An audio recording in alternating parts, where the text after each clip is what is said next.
Alors voici la photo. Voici les réactions.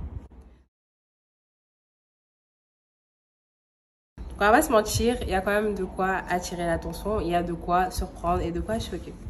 N'en déplaise à la team colorblind, je ne vois pas de couleur, etc. Parce que vous le voyez, je le vois, on le voit tous. Et le fait de dire qu'on ne le voit pas, je pense que c'est malhonnête et ça peut même amener des problèmes. Donc on va parler de cette photo et on va parler de ce qui se cache derrière dans cette vidéo.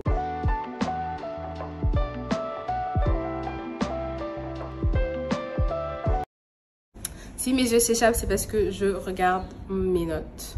Alors oui, cette équipe de France est assez riche en mélanine et ça soulève des questions. Je pense que c'est une question assez légitime, la question de pourquoi il y a une surreprésentation. Parce que oui, je pense que surreprésentation, c'est le mot. Pourquoi il y a une surreprésentation des joueurs à ascendance subsaharienne dans l'équipe de France d'aujourd'hui et notamment celle qu'on a vue à la dernière minute de cette finale il y a une semaine. Pour les buts de cette vidéo, on va faire une distinction entre joueurs à ascendance subsaharienne, donc issus de l'immigration subsaharienne, et joueurs antillais, parce qu'on ne va pas mélanger les pommes et les oranges. Donc ces joueurs-là, indéniablement, représentent la France, jouent pour la France, portent les couleurs de la France à l'international, nés, grandis, formés et produits de la France. On ne va pas rentrer dans ce débat-là, ce n'est pas ma place d'en parler. Mais si on arrête de faire semblant, on sait que la France, dans sa globalité, ne ressemble pas à ça physiquement et ethniquement. On ne va pas non plus donner de chiffres parce que c'est interdit depuis 1872 de recenser la population sur base de race et croyances religieuses. Donc on ne va pas rentrer dans ça et on ne va pas donner de chiffres, même si aujourd'hui il y a des estimations non officielles. Donc pourquoi cette surreprésentation des Français d'origine subsaharienne dans l'équipe de France aujourd'hui ? Je pense qu'il n'y a pas besoin d'études et de statistiques pour comprendre que la France n'est pas à majorité d'origine subsaharienne. If anything, les Français d'origine subsaharienne sont une des minorités les moins nombreuses si on compare avec les Nord-Africains et d'autres immigrés venant de d'autres parties d'Europe.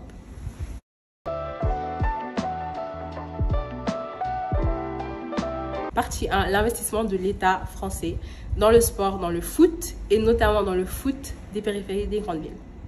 Dans les années 90, après avoir failli à se qualifier à la Coupe du Monde 3 fois et à la compétition de l'Euro, la France a commencé à investir de manière massive dans le foot.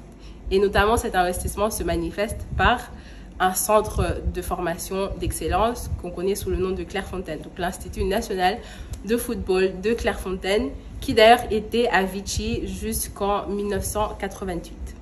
Cet effort national pour investir dans le foot s'est exacerbé et s'est concentré dans les périphéries des grandes villes de la France dans les années 90 après des tensions dans les périphéries de ces grandes villes-là. Donc pour endiguer ces tensions-là et ramener un peu d'ordre, l'État a décidé d'investir massivement dans le sport et plus spécifiquement dans le foot. Parce qu'on sait que oui, en général, quand il y a des tensions et des émeutes dans des quartiers, c'est les jeunes garçons qui sont à l'origine de ces tensions-là. Donc pour pouvoir les canaliser, ils se sont dit on va investir dans le foot et leur faire du sport pour éviter qu'ils aillent descendre dans les rues et faire du n'importe quoi. C'est pour ça qu'aujourd'hui, on voit qu'il y a énormément de joueurs de qualité qui proviennent de ces quartiers-là où il y a eu des investissements massifs dans le foot. Donc ces quartiers qui sont situés dans les périphéries des grandes villes telles que Paris, Lyon et Marseille. De ce fait, les grands clubs français comme le Paris Saint-Germain, l'Olympique Lyonnais et l'Olympique de Marseille ont pu se développer grâce à l'abondance de joueurs de qualité qui se trouvaient autour d'eux et aujourd'hui continuent de dominer la scène du football national français en continuant de se fournir de joueurs de qualité dans ces centres de formation-là qui se trouvent dans les périphéries de leur ville.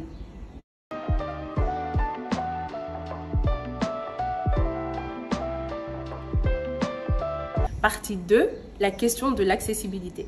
De la même manière qu'on voit des Français à origine subsaharienne et des immigrés dans certains métiers un peu moins désirables et un peu moins glamour tels que vigile et femme de ménage, ben c'est exactement ces mêmes raisons-là pour lesquelles on voit énormément de Français d'origine subsaharienne représentés dans le sport et dans le foot. C'est une question d'accessibilité, tout simplement. Je vais vous expliquer pourquoi. Parce que même moi, j'ai eu du mal avec ça parce que c'était pas super intuitif. Les métiers que je viens de citer sont extrêmement accessibles car ne demandant pas un gros apport pour y accéder. Pas énormément d'éducation, pas énormément d'apport financier et pas besoin de réseautage et de pistons pour pouvoir faire ce genre de métier? Eh bien, c'est pareil pour le foot. Le foot est un sport assez accessible car ne demandant pas beaucoup de moyens. Un ballon de foot coûte à peu près entre 4 et 49 euros, dépendamment de votre boutique de sport locale. C'est un sport où il n'y a pas beaucoup de discrimination et les gens se font remarquer grâce à leur talent et non grâce à leur réseau, leurs moyens et leur background. Donc le foot est un sport de quartier populaire par son accessibilité. Ces quartiers populaires-là, qui on le sait, sont peuplés majoritairement de gens issus de l'immigration et dans ce cas spécifiquement de l'immigration subsaharienne. Donc c'est normal en fait que cette surreprésentation-là des enfants issus de l'immigration subsaharienne qu'on voit dans ces quartiers-là dès l'enfance se reflète au niveau professionnel.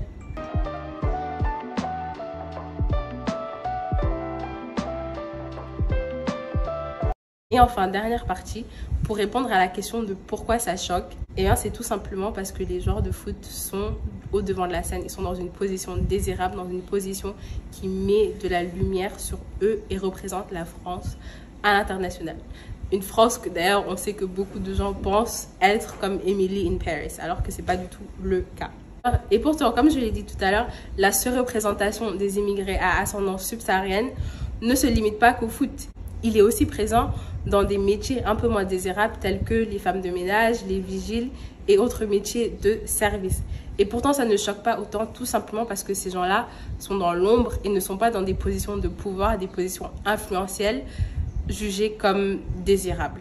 If anything, c'est accepté et c'est même attendu de voir des immigrés dans ce genre de position-là.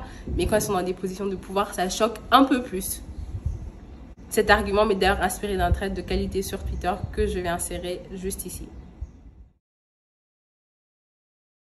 Donc oui, effectivement, il y a une représentation disproportionnée des Français à origine subsaharienne dans l'équipe de France pour les raisons citées dans la vidéo, donc des raisons d'accessibilité et des raisons d'investissement concentrés dans certaines parties du pays, dans certaines parties des grandes villes. Après, je pense pas que c'est illégitime d'être surpris et de se poser la question pourquoi il y a autant de gens à ascendance subsaharienne dans l'équipe de France. Mais c'est pas le seul espace, c'est pas le seul environnement où ils sont surreprésentés. C'est juste qu'ils sont au devant de la scène. Donc on le voit, on le remarque. J'espère que cette vidéo vous aura plu et que vous y avez gagné quelque chose. Si c'est le cas, laissez-le en commentaire.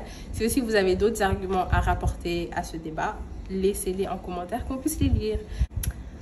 Merci encore d'avoir regardé.